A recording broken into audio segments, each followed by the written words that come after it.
The fifth type of life riches, according to Napoleon Hill, author of Think and Grow Rich, is the hope of achievement. As we examine this through a biblical lens, I'm going to dig deep into this idea of hope. And not just any hope, but the hope of achievement specifically.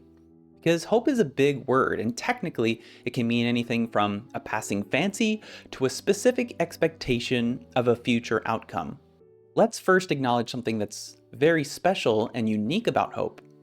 It's one of three specific invisible treasures that continues to exist even within a perfect and ideal world. And what we're ultimately after in life is not material wealth. Having an abundance of material possessions, or at least no lack of them, can help bridge the gap to what we actually desire, and that is time, energy, and the capacity for securing those invisible treasures, which we can feel within us, but we can't touch. Paul says, "For now we see in a mirror dimly, but then when the perfect comes, we will see face to face. Now we know in part, and then we shall know fully, even as we have been fully known. So now, faith, hope, and love abide, these three, but the greatest of these is love." Now, Paul is speaking of hope not as a passing fancy, not as a dream that you think would be nice someday, but as a fully confident expectation of something in the future which will become the present at a specific point in time. As events unfold, that hope moves from the future into the present and is transformed into experience. And out of that, new hope is born, or a lasting hope is renewed. So hope is constantly reborn. As King Solomon so wisely stated, "Hope deferred makes the heart sick, but a desire fulfilled is a tree of life." Now, why is a desire fulfilled a tree of life? Because it results in ongoing joy from having achieved that desire, as well as increased confidence and greater vision for new hopes to emerge. Out of one fulfilled desire spring up new visions and new hopes. So that's important to know. Hope doesn't vanish when we achieve the destination. So it's not simply a temporary state until we arrive and have no need for hope. Hope is ongoing. It's always being reborn. Even when we achieve what once was a hope, is an ever unfolding story, infinite levels deep, toward endless horizons. The journey itself becomes an ever enriching treasure. Now, this is not a state of nothingness. It's not nirvana. This is not where there's no desire or no trace of human nature. It's human nature revived, perfected, prioritized in the right order, founded on the invisible, and springing up into the visible. And therefore, we hope because we live and we grow eternally into the depths, the breadth, and the endless expanse of the experience and comprehension of God. So how does that have to do with hope of achievement? Hill is not talking here about just any kind of abstract hope or universal hope. He's talking about hope specific to what you believe you've been called to achieve in this life.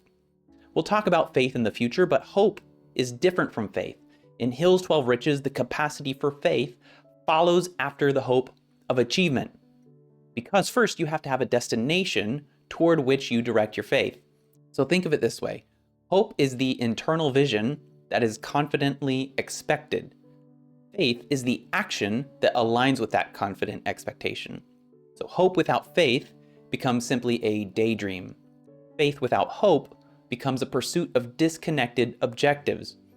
And we can only have real, grounded, lasting hope of achievement if we're free from the paralyzing grip of fear.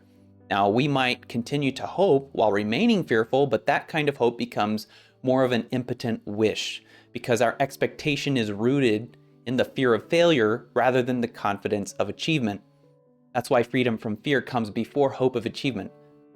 Let's take a deeper look at the qualities of hope according to Paul.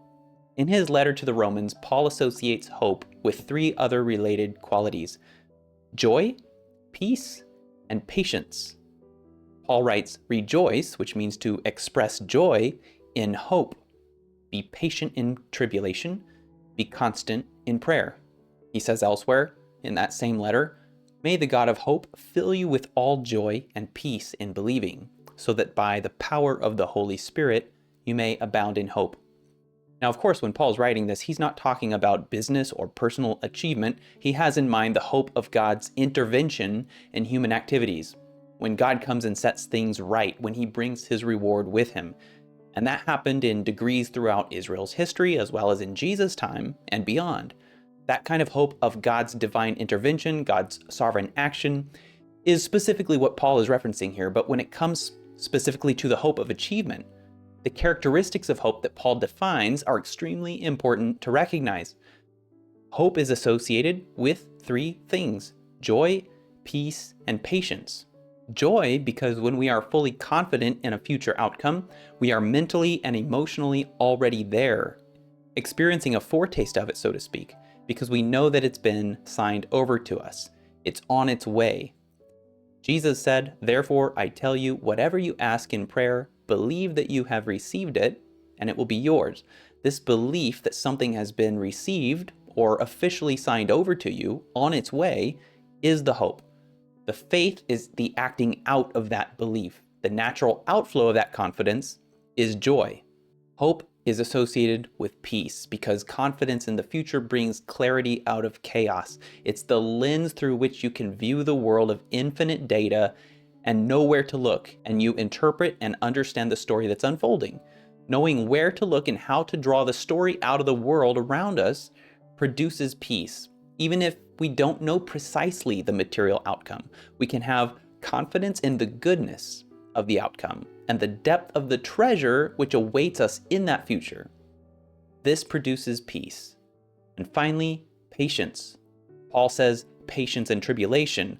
Now, the kind of tribulation that we might experience in the 21st century in business or finance or our personal lives might not be as dramatic or painful as the tribulation experienced for Christ's sake in those early days. It's hardly comparable. Or it might be for some, depending on the circumstances, but we can look at this and realize why hope produces patience.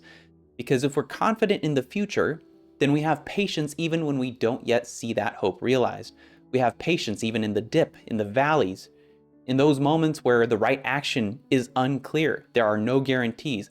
We can maintain constancy in our pursuit and our hope because of the confidence that we have. And here's a very important key that Paul gives us. He says, hope does not put us to shame, because God's love has been poured into our hearts through the Holy Spirit who has been given to us. Why doesn't hope put us to shame? Paul says, because God's love is within us. Love is the ultimate reason that hope is not put to shame. And divine, eternal, unconditional love is a gift only possible through the power of the Holy Spirit's presence within us. That's because at the core of all things, all hopes and expectations, all dreams and desires is one thing: a yearning after love. Not just surface love, not the kind that you see in the movies, not just one type of human love like brotherly love or romantic love or parental love, but a kind of love that cannot be described or contained or fully understood by the five senses or the mind. It can only be experienced in the heart, because ultimately who we desire is God, and what we call love is simply trying to pin a word on the nature of his being. And that is the ultimate treasure. He is the ultimate treasure. That's why hope doesn't disappoint. Because regardless of the actual tangible outcome in our material world, we possess the love of God. In fact, God himself. And so long as that remains the truth, hope does not disappoint. One of the most powerful aspects of hope is that it allows you to live from the future rather than merely toward it. Jesus applied this idea in a fascinating way. When he read the writings of the law and the prophets, he didn't see them as confined to the past or postponed to the distant future. He saw them as alive and applicable in the present moment. When he read about the 40 years of wandering in the desert, he applied it to his own 40 days in the wilderness. When he read about water turning into blood, he transformed water into wine. When he read about the prophecies of a resurrection, he didn't wait for a cosmic event, he went and raised the dead. When he read about the year of the Lord's favor in Isaiah, he declared it was being fulfilled this year. A particularly striking example appears in the exchange with Martha after her brother Lazarus had died, and he'd been dead for 4 days. Martha said, "I know that he will rise again in the resurrection on the last day." Jesus replied, "I am the resurrection and the life. And then he proceeded to bring what was expected on the last day into the present day.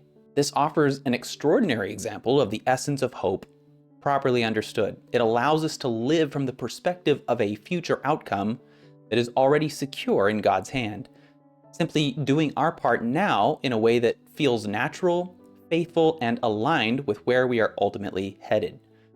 So, the hope of achievement, as applied to the abundant life, is the confident expectation that the pursuit of your definite purpose, why you were put here on this earth, will absolutely be met with success.